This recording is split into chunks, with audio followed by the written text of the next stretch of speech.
की, बोलो भारत माता की, जय जवान, जय जवान, दरिद्र ಸರ್ಕಾರಕ್ಕೆ,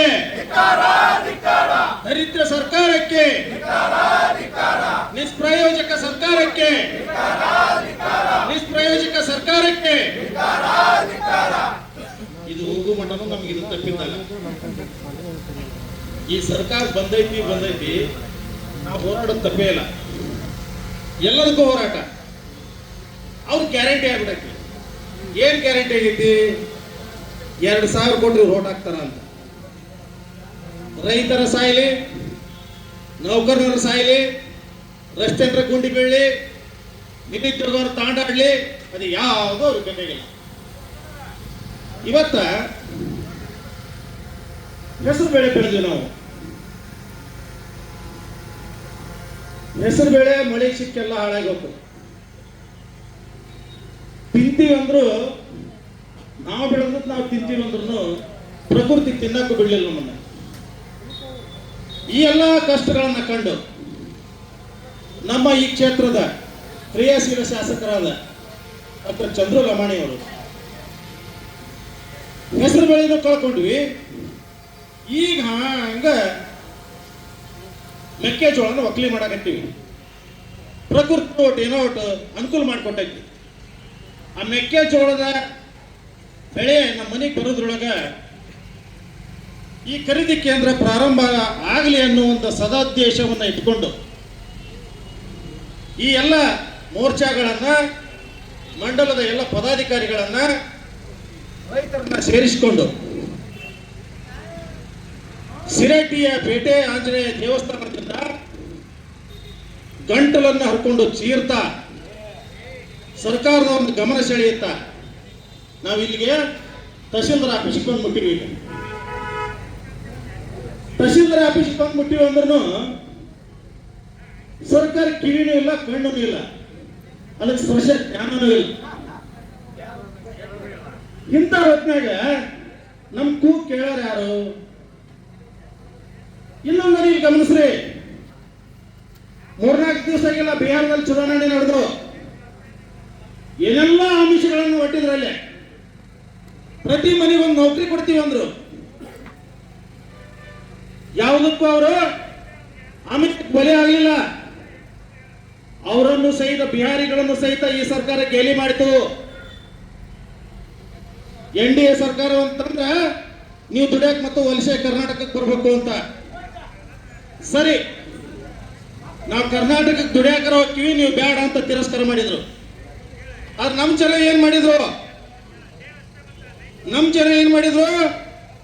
ಶಕ್ತಿ ಯೋಜನೆ ಅಂತ ತೆಗೆದ್ರು. KSRTC ನೀ ಶಕ್ತಿ ಮಾಡಿದ್ರು. ಶಕ್ತಿ ಯೋಜನೆ ತೆಗೆದು KSRTC ನೀ ಶಕ್ತಿ. ನಮ್ಮ ವಿದ್ಯಾರ್ಥಿಗಳಿಗೆ ಶಾಲೆ ಕಾಲೇಜುಗಳಿಗೆ ಹೋಗಕ್ಕಾಗ್ತಾ ಇಲ್ಲ, ಸರಿಯಾದ ಸಮಯಕ್ಕೆ ಬಸ್ ಹತ್ತಕ್ಕಾಗ್ತಿಲ್ಲ. ಗೃಹಲಕ್ಷ್ಮಿ ಅಂತ ಮಾಡಿದ್ರು. ಗೃಹಲಕ್ಷ್ಮಿ ಅಂತ ಮಾಡಿ 2,000 ಕೊಟ್ಟು ಆ ಕುಟುಂಬದ ಯಜಮಾನನಿಂದ 10,000 ಕಸ್ಕೊಂಡ್ರು. ಆ 10,000 ನಿಮ್ಗೆ ಕೊಡೋದು 2,000 ಅವರು. ಬಂಧುಗಳೇ, ಇವೆಲ್ಲ ಯಾಕೆ ಯೋಚನೆ ಮಾಡ್ತಾ ಇಲ್ಲ? ಯುವ ನಿಧಿ ಅಂತ ತೆಗೆದ್ರು. ಯಾವ ಯುವ ನಿಧಿನೂ ನಮಗೆ ತಲುಪ್ತಾ ಇಲ್ಲ. ಈ ಗೃಹಲಕ್ಷ್ಮಿಯನ್ನ 5-6 ತಿಂಗಳು ಬಾಕಿ ಉಳಿಸಿಕೊಂಡು ಚುನಾವಣೆ ಬಂದ ತಕ್ಷಣ ನಿಮ್ಗೆ ಹಾಕ್ತಾರೆ 2, 3, 4 ಸಾವಿರನ. ನೀವು ಹೋಗಿ ಮತ್ತು ಅವ್ರಿಗೆ ಓಟ್ ಹಾಕ್ತೀರಿ. ಬಹುತೇಕ ಗೃಹಿಣಿಯರೇ, ಎಲ್ಲ ರೈತ ಗೃಹಿಣಿಯರೇ ಇದ್ದೀರಿ ನೀವು. ಎಲ್ಲ ರೈತ ಕೂಲಿ ಕಾರ್ಮಿಕರೇ ಇದ್ದೀರಿ ನೀವು. ಆ ರೈತ ಬೆಳೆಯದಿದ್ದರೆ, ಆ ರೈತ ಬೆಳೆದ ಬೆಳೆಗೆ ಬೆಲೆ ಸಿಗದೇ ಇದ್ದರೆ ನಾವು ನೀವೆಲ್ಲ ಉಳಿಯೋಕ್ಕಾಗತ್ತಾ? ಯೋಚನೆ ಮಾಡಿ. ಈ ಹಗ್ಗದ ಯೋಜನೆಗಳಿಂದ ಇಡೀ ರಾಜ್ಯವನ್ನು ದಿವಾಳಿ ಮಾಡಿ ಯಾವುದೇ ಅಭಿವೃದ್ಧಿ ಕೆಲಸಗಳಿಲ್ಲದೆ ಬಿಕ ಅನ್ನುತ್ತಿರುವ ನೀವು ರಾಜ್ಯ ಬ್ಯಾಡ್ರಿ, ನಿಮ್ಮ ತಾಲೂಕಿನಾಗ ನೋಡ್ಕೊಳ್ರಿ. ಯಾವ ರಸ್ತೆನೂ ಸರಿ ಇಲ್ಲ. ಪಟ್ಟಿ ಮಾಡಿದ್ರೆ ಅವರು ಏರಿಸಿದ ಬೆಲೆಗಳು ಒಂದು ಪೇಜ್ ಸಾಲಂಗಿಲ್ಲ.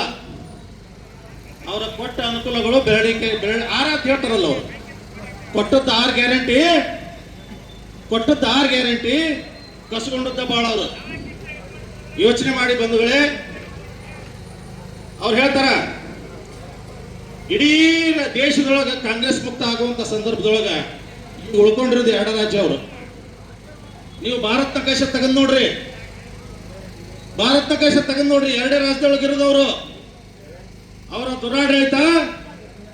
ದುರಾಡಳಿತದಿಂದ ಅವ್ರು ನಾಶ ಆಗಕತ್ತಿರೋ ವಿನಃ ನಮ್ಮ ಅಪವಾದದಿಂದ ಅಲ್ಲ. ಓಟ್ ಚೋರಿ ಅಂತ ಬೀದಿಯಲ್ಲಿ ಇಟ್ಕೊಂಡು ಓಟ್ ಚೋರಿ ಅಂತ ನ್ಯಾಯ ಸಿಗುತ್ತಾ? ಸಂವಿಧಾನ ರಕ್ಷಣೆ ಅಂತ ಏನಂತಾರಲ್ಲ, ಆ ಸಂವಿಧಾನದ ಅಡಿಯೊಳಗನೆ ನಮ್ಮ ನ್ಯಾಯಾಲಯಗಳದವು. ಯಾಕಲ್ಲಿ ಹೋರಾಡಬಹುದಲ್ಲ? ಅಲ್ಲೇ ನಿಜವಾದ ಓಟ್ ಚೋರಿ ಆಗಿದ್ರ ಇವರೇ 135 ಸೀಟ್ಗಳನ್ನ ಗೆದ್ರಲ್ಲ, ಅದು ಓಟ್ ಚೋರಿಯಿಂದನೇ ಇರ್ಬೇಕಲ್ಲ. ಯೋಚನೆ ಮಾಡಿ ಬಂಧುಗಳೇ.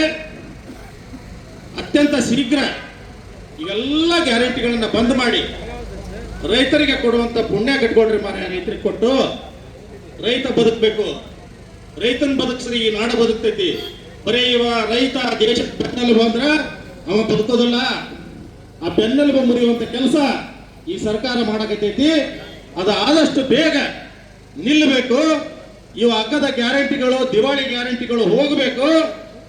ಅಭಿವೃದ್ಧಿ ಅಂತ ಈ ಸರ್ಕಾರ ಗಮನ ಹರಿಸಬೇಕು.